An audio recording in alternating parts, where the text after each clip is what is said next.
Kambifuriza ibihe byiza abanyarwandakazi mwese mukomeza gukurikira Rwanda Positive News. Ahangaha akaba ari ahantu musanga amakuru meza cyangwa se ahantu musanga imyidagaduro bigiye bitandukanye, aho tuba dufite abajene batubwira ukuntu imibereho bimeze, ukuntu ibintu biba byifashe. Aho imbere yanjye rero nkaba ndi kumwe na Parfait.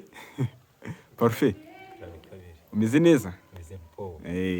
Iruhande rwawe umusore Eric, hari amakuru twafashe, hari amakuru twamenye cyangwa se hari amakuru twakwiye ahantu hizewe ngo hari ibintu bidasanzwe byari bibereye ko umuhungu wawe yari yanze karoti. Yari yanze karoti. Eri, meze biti? Karoti ngo wari wanze karoti. So ubwo ibintu byaje gute, wiyumva gute kugira ube afata umwanzuro nka uriya kugira nyine wange karoti? Ni ibintu bikuza ngo gufata umwanzuro utanatekereje uve ku biryo. Uve ku biryo? Ufite imyaka ingahe? Ufite imyaka mikeya. Niko Paru, iyi nkuru yangezeho ngiye ahantu nari ndavuga ati ndibuze kuza kubareba mbabaze, mudusangiza amakuru, mutubwire ibi bintu kugira uyu muvandimwe atekereze kwiyahura, afate urugendo agende agure sumu ya panya, ajye mu nzu anywe. Ni ibintu mwadusangiza kuri ayo makuru, ni ibintu tutiyumvisha neza. Nitanje nkuko bivuga nyine, nari ndyamye hari nka saa 9 numva telefone irasenye, umuvandimwe wawe kabisa byakomeye, yavuye ku bintu cyaze, nafashe akamoto njya kure ukuntu bimeze, nsanga ageze habi nyine cyane, ari kwa muganga, amasaha mu byabaye ibibazo. Ahubwo amahirwe turacyari kumwe, Imana yabyemeye. Ariko icyo namubwira ko ubuzima nyine ni ubuzima, iyo umuntu nyine ahari nyine icyambere nyine turahatana, twe tuzi situation nyine tubura abantu, ariko kubura umubyeyi nyine bari danje. Namwegeye ndamuganiza, ambwira ko yicaye iwabo nyine, yicaye muri sari wenyine, arebye ifoto ya mama we, agahinda karamwica, yumva nyine kubaho atahari, kubaho nyine atabona mama we ari danje. Nawe yisaga nyine ko yamusanga, afata umwanzuro nyine umeze utyo. Amaze iminsi yarabuze umubyeyi. Yabuze umubyeyi kandi we babanaga nyine wenyine, we na sister we. Urumva nyine avuye mu kazi, yitegereje ifoto nyine, agahinda karamwica nyine, yumva nyine nawe kuba ariho abaho nyine byo twanyira kipfi, ariko n'ubuswa nyine bakeneye umuntu umuganiriza, umuba hafi. Nibo buzima. Eri, watubwira rero kugira ufate uwo mwanzuro nk'uko Parufa bivuze ngo wabonye ifoto ya mama wawe, byaje bite kugira wumve wafata uwo mwanzuro? Ufata amafaranga uragenda ku isoko ugura umuti w'imbeba, kanyukumve. Abanyarwanda akabi gasigwa nk'akeza, uno mugani w'Abanyarwanda. Byaje gute se, byatangiye gute? Byatangiye gute? Undi gutubwira mu ncamake mu magambo make usangiza Abanyarwanda kugira ngo ibi bintu wagaruje agiye kugura uragaruza. Nyine nkuko bivuze Parfait, nyine nicaye numva kwihangana biranze, ati kanjye kugura mu kinde k'imbeba zihumwa zigapfa, ariko nayo nakipfi ndimwe cyakoze mbona isi n'ijoro biri gutandukana mbibona. Utarajya kure, iyo situation yatangiye gute, yaje gute? Nimara kwicara mu rugo mu nzu utashye uvuye mu kazi, hari nka ryari? saa 5 cyo saa 6 z'amanywa.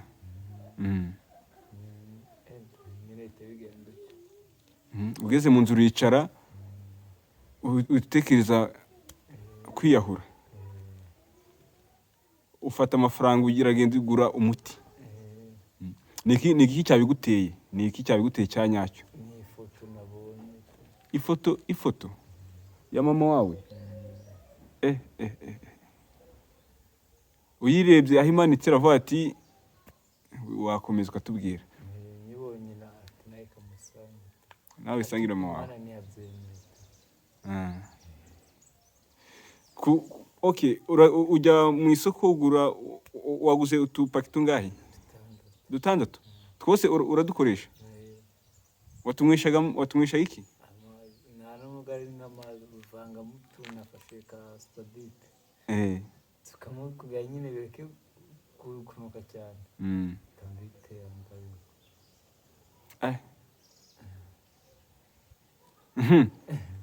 uranywa umaze kunywa duhereze amakuru ya nyayo ukuntu icyakurikiye wumvise nanyweye numva nta kibazo nyuma y'iminota 5 mbona no ntagiye kubona isi yikaraga tu ati none ndaje nifuza kongera kubaho wifuza kongera kubaho utagishoboye iza amahirwe mbona bandi wanjye sister araje atabarira hafi kwa muganga wamaze kunywa ukimara kutunywa wumva ubuzima buragiye ntangiye gupfa bazanyina kwa muganga mushiki wawe ufite papa wawe ntabwo tubana papa wabahe muri Kongo ariko ageza kubasura hafi muba mu Rwanda papa wanyu akaba muri Kongo mama wanyu we aheretse kwitaba Imana nose ubwo ibyo bintu hari aho bihuriye ku buryo wafata uwo mwanzuro wo kwiyahura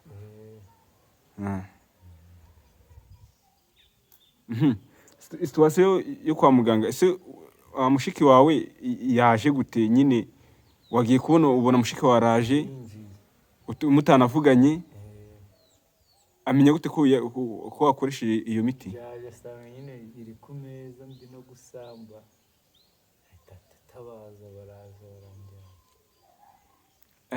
tugeze kwa muganga nyine amaserumu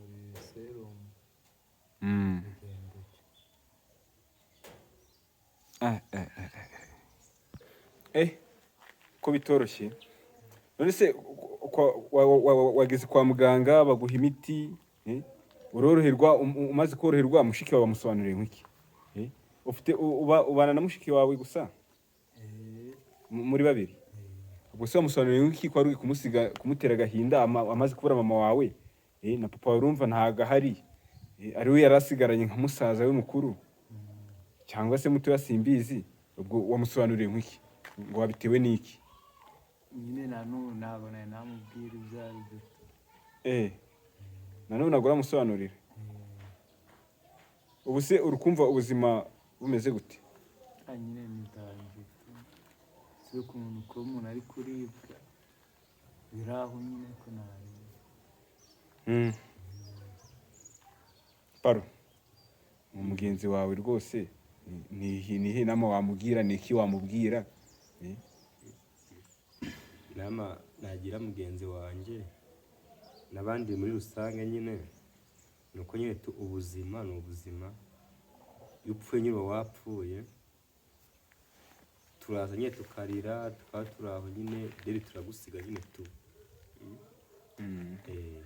nyine twese twabuze abantu ariko turagerageza tukabyihanganira nsaba n'inshuti ze no kuba hafi nyine umuntu wahuye n'ikibazo nyine kuko aba yihugiyeho cyane tukamuganiriza cyane iyo ufite umubyeyi nyine ugukunda nyine kumva uramubuze aba ari ikibazo cyane gusa kuba uri kumwe n'abandi bantu rero uko ubyumva wowe yatashye yicaye nyine irungu ramyica yitegereje mama we atakurura ibihe bagiranye yumva nyine kuba ariho ntacyo bimumariye ahitamo nyine kuba yiyahura nyine yapfa nyine akagenda nawe icyo nasaba inshuti ze abavandimwe ni ukuba hafi nyine umuvandimwe we tumuganiriza tumubwira ko nyine ibyabaye nyine ntibya buri umwe wese kandi ko tuhari nawe ku bwe nyine ko nta kibazo ko numva namubwira kabisa mu buzima busanzwe ukora iki nyine ngira akazi ko mu kabari n'umucuma uri mucuma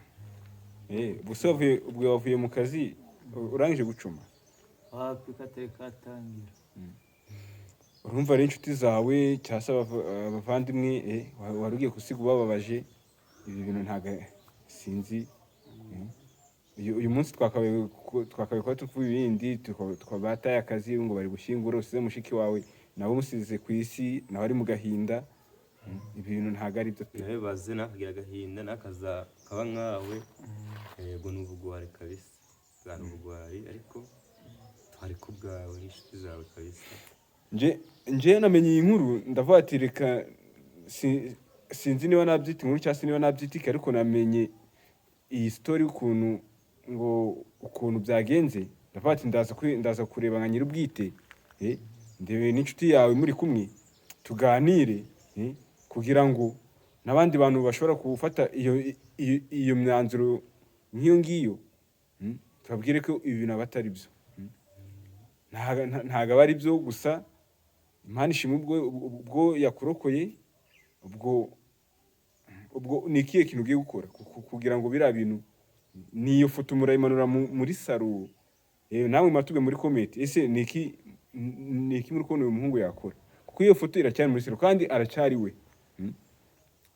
we, ibyabimuteye ntibyabimutera. Ifoto urayimanura muri saro, urayirekeramo, cyangwa se urikumva wowe birakurikiraho, situation yakurikiraho, cyangwa se mu bundi buzima bugiye gukurikiraho, dore ko ntawamenya urumva ari izihe ngamba ugiye gufata nk'umuntu ufite mushiki we umwe. nyine njye naje nsanga ifoto bayikuyemo, sinzi aho bayishize. Ese kubera iki papa wawe atajya basura hano mu Rwanda? Igihe mama wawe yitaye Imana yaje kumushyingura? Ntabwo yaje, ariko namwe mwabaga muri Congo?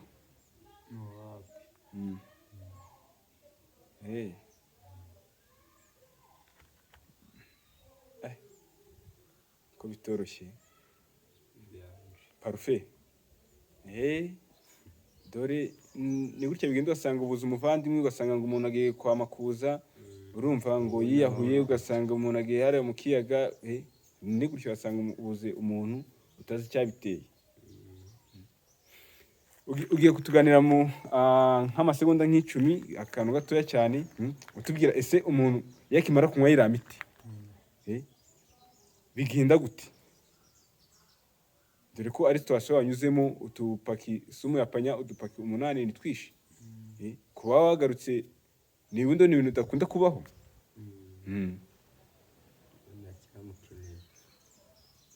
nyine kubivuze umaze kutumva ikintu ubona bitubona, utubura ibintu bikuri imbere urabibura, ukifuza amazi utari kubona uburyo wanayafata. Nyine ubona isi, nyine isi uri kuyivamo nziza amahirwe umuntu utabarira hafi, ariko kugira uroko kaba ari dani. nyine natunyweye ebana handi mvuze ngo umwuka uragiye bya nyabyo. handi nabwiye Imana ati Imana mbabare ko kino cyankuze, ngize amahirwe gusa niko nabonye ibintu by'ikezi imbere yanjye, ari sister winjiye abarambwira ati sinza n'ahantu yakuye amata, nyanyweye hitamo kugarura ibyo biti, bigaruye nange uturankaraga gakeya nyine bishoboka, bangiye kwa muganga. Bwakimbona ati ufite biserumu ubona ube muzima, cyangwa nk'amasaha 4 cyangwa 5, serumu zishize zimaze kunshiramo, abarambwira ati nimba murarara cyangwa amataha mutubwire. Turataha turansezera ko nyine ni danje. Wifuza amazi urayabura pe? Kayabura. Nikaragiye ufungiraho feri. Ibyo bita isi kukikaragira bikagufungiraho feri. Yari munyerera n'isi rwose bitandukanye uko ubibona.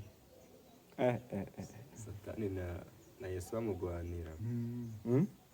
Ubu warungurutse amarembo y'ikuzimu. Ubwo rero butaha urumva ubumenyi dufite ku bantu bagerageza gukora ibyo bintu, iyo barokotse ubutaha iyo ikoze bahita bagenda. Ubwo niwe uzi ingamba uri buze gufata, gusaba inshuti n'abavandimwe bakube hafi, bajye bakuganiriza. Ubwo niyo foto bibaye byiza, ubwo bareba ukuntu basa n'abayibitse, sibyo? Ariko wihangane kandi ukomere. Kubura umubyeyi ni ibintu nyine bibabaza, noneho iyo ariyo situation kuba ufite umubyeyi umwe nawe ugahita umubura, nubwo undi mufite ndumva ko mutabana, nubwo nta nubwo azi n'imibereho muba mubayemo, gusa wihangane kandi ukomeye, kandi biriya bintu ntibizongere. Paro, bwira inshuti yawe ibyo bintu ntabwo ari byiza. Ibintu si byiza gusiga umuceri bibi. Gusiga umuceri nasoni n'inyama n'utubenzi yaragiye gufata nayo yari ku kabenzi sha. Aha, so ndabashimiye rero, nta handi ni kuri Rwanda Positive News, aho ari YouTube channel ibagezaho amakuru cyane cyane yo mu Rwanda, murumva ko ari positive. Reka mbabwire mujye muri comment mugire umuvandimwe inama, cyangwa se mumusange muhumurize abaturanye nawe, nta kundi ibiganiro byacu byo nakagaruka, ubwo natwe tuzagenda tubakorera ibindi biganiro bizajya bigenda, natwe tuzajya tugerageza tumugereho tumuganirize. Gusa namwe mumuzi mwajya mumuganiriza, ntimukajye mubona umuntu agenda gutyo gusa mubwire burya umuntu afite ibibazo byinshi, sibyo? So mukore subscribe kugira mujye mukurikirana ibiganiro byacu ahangaha kuri uyu murongo wa YouTube Rwanda Positive News. Kabisa turabakunda cyane. Paro, basezerere. Turabakundaga.